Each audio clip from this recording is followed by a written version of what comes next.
This is the second of the modules devoted to count data analysis.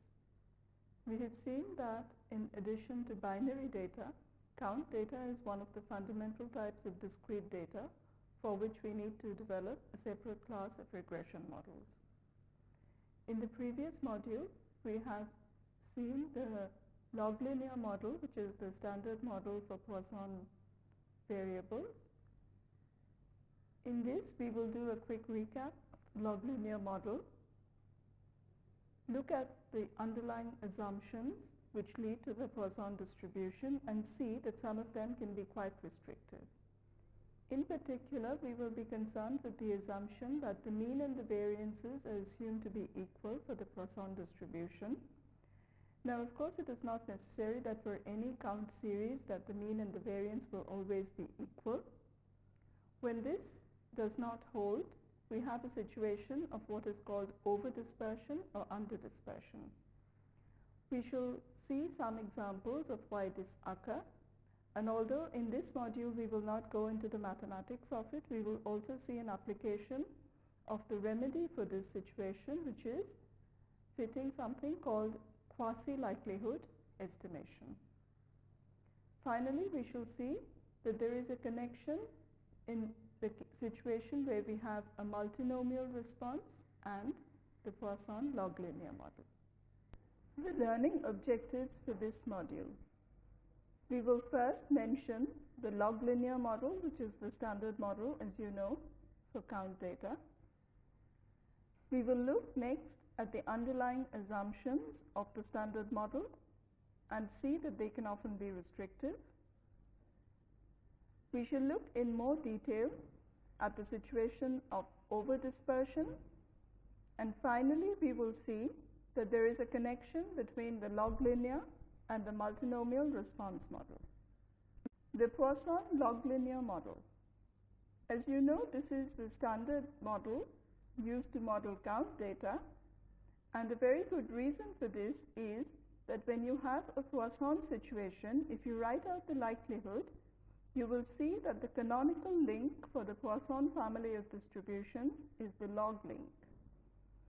As you know, in the situation where we use a canonical link, the score equations simplify, the behavior of the coefficients is better in terms of their asymptotic distribution, and for this reason, the canonical link is often the default link in many software packages. Thus, the log link is the default link if, for example, you wish to fit a Poisson regression model in R using the GLN function. So, the assumptions of the Poisson Loglinear model, we first assume that we have data on an outcome yi, which is a count, and a p vector of covariates xi for a set of n individuals. For the ith individual, we assume then that yi conditional on xi follows a Poisson distribution with weight lambda I, where lambda I is equal to the expectation of yi given xi, and we know that since we have assumed a Poisson distribution, this is also equal to the variance of yi given xi. Thus, in terms of the variance function which we have defined for the generalized linear model, the variance function here is given by the identity function, that is variance equal to mean, and we do not have any extra parameter, which is the scale parameter, in addition to lambda.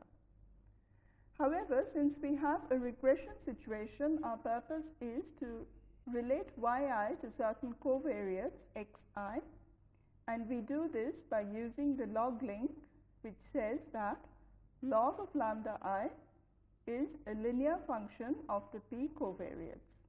So, log of lambda I is equal to beta naught plus beta 1 x1 to beta p xp. We next want to interpret the coefficients. We have seen, for example, that when we have binary data and the logistic model, for example, the regression coefficients have very easy interpretations in terms of log odds and log odds ratio. This, for example, could be one attractive aspect of the logistic model, which makes it more popular over the probit model. So let us see if there is a similar natural interpretation of the coefficients for Poisson regression for the log-linear model. Now note that the log-linear model implies that lambda I is equal to e to the power beta naught plus beta 1 x1 to beta p xp. Thus, if we set all other covariates x1 to xp equal to 0, we get lambda I is equal to e to the power beta naught. Thus, exponential beta naught can be termed to be the baseline rate. Recall that lambda I is a rate. It is the rate at which a certain process occurs over time, leading to the count yi. In some situations, it is not natural for us to think of setting x1 to xp equal to 0. For example, what if x1 were age, x2 were weight, and so on. In this situation, we can standardize the coefficients by including, instead of x1, x1 minus x1 bar, where x1 bar is the mean of x1 over the observed sample, and similarly for the other covariates. In this case, e to the power beta naught turns out to be the baseline rate, where as baseline we consider an individual for whom all the other covariates are set equal to their mean. For j equal to 1 to p, we can write out this model setting xj equal to some particular value x, and then setting xj equal to x plus 1, assuming that all other coefficients, all other variables are fixed. Taking the difference of these two models, we see that e to the power beta j turns out to be the rate ratio, that is the ratio of the corresponding lambdas for a unit increase in xj, assuming all other covariates held constant. Thus, the interpretation of the coefficients in this situation is that beta naught is the baseline rate and beta j are the rate ratios for a unit increase in the corresponding covariates. Now, in the situation where we have a cohort study and a rare event, it can be shown by performing a Taylor series expansion that the beta j's can be interpreted as the corresponding relative risks. Let us look at the underlying assumptions which have led to the Poisson model. The first assumption states that within each small interval, which may be of time or of space, of length delta t, we have these two assumptions. Firstly, that the probability that one event is observed, that is exactly one event is observed, is approximately proportional to the length of the interval. That is, it is approximately equal to lambda times delta t for some rate parameter lambda. The probability that more than one event is observed within this interval is small o of delta t, and it can be shown that this leads to limit delta t tends to 0, the probability of observing more than one event divided by delta t equal to 0. These are the assumptions which lead to the Poisson probability mass function. The Poisson model thus makes two strong assumptions. Firstly, the assumption of homogeneity. The assumption of homogeneity assumes that the rate at which the event occurs, that is lambda, is constant over time. In our regression setting, we have rates lambda 1, lambda 2 to lambda n, which vary over individuals, that is, they are different for each individual depending upon their covariates, but they are constant over time. We also have a property of memorylessness. The memorylessness property states that if we consider two non-overlapping intervals, then the number of occurrences of the event in these two intervals can be considered to be independent. The assumptions for the Poisson model are thus quite restrictive. Further, when we have a regression model, and particularly in the case where we have continuous covariates, so that we do not have more than one individual with the same set of covariates, checking the assumptions is tricky. So what are the assumptions for the Poisson regression model? Firstly, that the log expected counts are linearly related to the covariates, the outcomes are independent, and the variances are equal to their mean. In the case where we have factors as covariates, it might be possible to bin the data and plot the mean counts over categories to see if the assumption of linearity can be assumed to hold, or whether we should expect some other link. An alternative would be to fit the model using different links and to compare the value of the log likelihood to get the best model. The assumption of independent outcomes can be violated when, for example, we are looking at clustered data.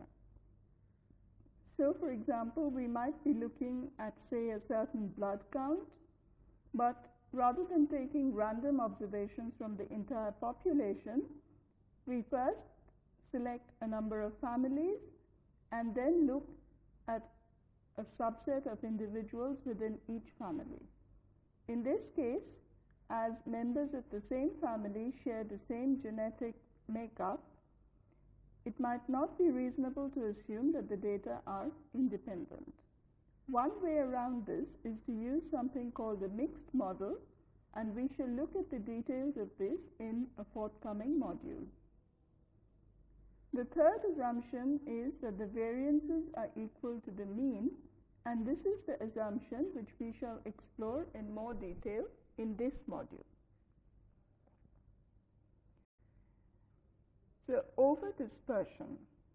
Overdispersion arises for count data, or indeed it can also arise for other data, when the variance exceeds the mean. Now note that we can also have a situation of underdispersion, where the variance is less than the mean, and we shall see later that both of these can be modeled in the same way. For now, let us try to identify situations where we can expect to see overdispersion. The first is where we are modeling a random number of counts.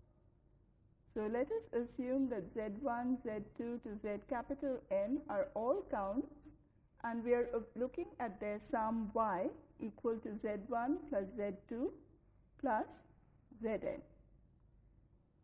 Now we know that if capital N is fixed, in this situation the distribution of y will also be Poisson, and so it does not lead to any additional complications. However, let us consider the situation where capital N itself is random, that is, the number of individuals whom we are looking at is a random variable. In this situation, we know that expectation y is given by expectation of y is equal to expectation of capital N into expectation of capital Z. This can be shown easily by conditioning on capital N and showing that for capital N equal to some fixed value, say small n, expectation of y is equal to small n into expectation of z, and then using the fact that expectation of y can be written as expectation of the conditional y, expectation of y given n. Similarly, using properties relating the variance of y to its conditional mean and variance, that is, variance of y is equal to expectation of capital N into variance of z plus variance of n into expectation of z square, we can show that the variance of y is equal to expectation of n into expectation of z square. So if we compare the mean and the variance, we see that if expectation of z square is greater than expectation of z, then we would expect to have a situation of overdispersion.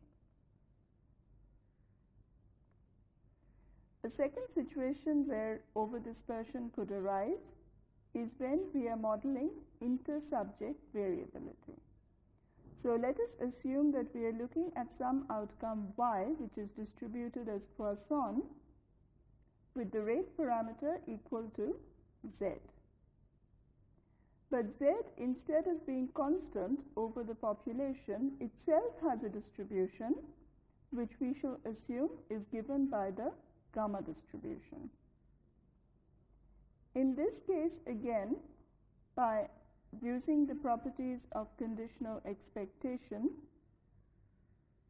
or by writing down the likelihood explicitly, we first note that expectation of z is equal to some value which we assume mu, and variance of z is mu by phi. Now there are some alternative formulations of the gamma distribution, and if we assume this formulation, that probability of y equal to y given two parameters mu and phi is of the form as given on this slide, it is possible to rewrite the mean and the variance as expectation y equal to mu and variance of y equal to mu into 1 plus phi by phi, where we see that the multiplication factor exceeds 1, and hence we again have a situation of overdispersion. Overdispersion can also occur in many other ways. The two situations where we have looked at overdispersion in the last two slides, we have seen that it is possible to model the mechanism by which overdispersion arises. So in the first case, overdispersion arises because we are looking at a random number of counts, and in the second case, overdispersion arises because the rate parameter is not constant but itself has a gamma distribution across the population. In these situations, because we can write down the mechanism, we can also write down a parametric model for it, and hence use any parametric means of inference such as likelihood-based inference. However, there are two other situations which may result in overdispersion. The first is misspecification of the model, and the second is omission of covariates. Now, as contrasted to the case where the mechanism is known, in many situations we might not know what the relevant covariates for inclusion are, and thus it is necessary for us to conduct diagnostic checks after fitting a model to examine whether overdispersion is present or not. Now, as we do not know any readily available parametric model which allows us to write down a general formulation for the mean and the variance where the two are not necessarily related, we can no longer use likelihood-based inference. In a subsequent module, we should look at the procedure which is indeed used in these situations, which is something called quasi-likelihood. Now note that in many observational studies, it is quite natural to assume that all relevant covariates have not been measured, or indeed that it is not possible to measure all relevant covariates. Thus, overdispersion is almost always a concern in any observational study. A reassuring concept is that the difference in parameter estimates is often to the order of capital OP phi to the power minus 2, where phi is a scale parameter which we shall define explicitly when we consider formal models for overdispersion. And thus, for practical purposes, very often the difference in the regression coefficients may not be significant. However, it is good to assume that the mean and variance are not necessarily identical, and when we look at quasi-likelihood estimation, we will see that it is possible to get a data-based estimate of the scale parameter without making any restrictive assumptions. Without going into the mathematics of quasi-likelihood, let us look at a situation where it is applicable for an observational data set. Now, this is the wave damage data which has been studied in detail by McCulloch and Nelder, and it looks at the number of reported damage incidents and aggregate month service by ship type, year of construction, and period of observation. The data courtesy is J. Crilly and Hemingway from the Lloyd's Register of Shipping, and as I mentioned, the data set has been studied in more detail by McCulloch and Nelder. An appropriate model for this data is the Loglinear model, which relates the expected number of damage incidents to aggregate month service, the effect due to ship type, the effect due to year of construction, and the effect due to service period. Now, McCulloch and Nelder postulate that there is some inter-ship variability in the accident proneness of a ship. That is, two ships with the identical set of covariates do not necessarily have the same accident proneness. For this reason, they postulate that instead of using variance of y equal to expectation of y, let us assume that variance of y is some constant sigma square into expectation of y, and let us get a data-based estimate of sigma square. So that is the model that they have fitted in this book, and the table here gives the corresponding estimates and standard errors. Now note that they have not done this using the likelihood, but by using something called quasi-likelihood. So here are their findings from this study. Main effects are significant. The estimated coefficient of the offset term, which is the length of service, is 1. Interactions with both service period, ship type, year of construction are all insignificant. There is an outlier which we can identify by formal regression diagnostics. And finally, that there is evidence of intership variability. And the reason for this last statement is that the scale parameter estimated from the data turns out to be 1.69. Thus, the variance, instead of being equal to mean, is equal to a factor 1.69 times the mean. In a later module, we shall look at the exact mathematical model which led to these estimates. So here is another way to present the data, which looks at the predicted number of damage incidents by ship type and year of construction. Finally, let us look at the connection between loglinear and multiple response models. Now let us suppose that y1 to yk are independent Poisson variables with means mu1 to μk, and that we wish to test the composite null hypothesis h0 mu1 equal to mu2 equal to μk equal to some constant which we parameterize as e to the power beta naught. The alternative hypothesis is that for some unknown parameter beta 1, the log-linear model holds, which is log mu j equal to beta naught plus beta 1 xj. Xj, of course, are some given constants. Now, the natural test statistic turns out to be t equal to summation xj yj, and this is conditional on m equal to summation of yj, which we know to be the sufficient statistic for beta naught. The conditioning is necessary because to perform inferences about beta 1, we need to eliminate this nuisance parameter beta naught. Now, unconditional moments of t are as given on this slide.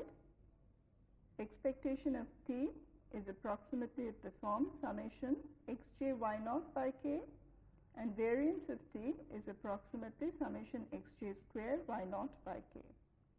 The conditional moments of t are as given on the last two lines of this slide, and we can see, for example, that the estimate of the unconditional variance of t is quite different from the exact conditional variance.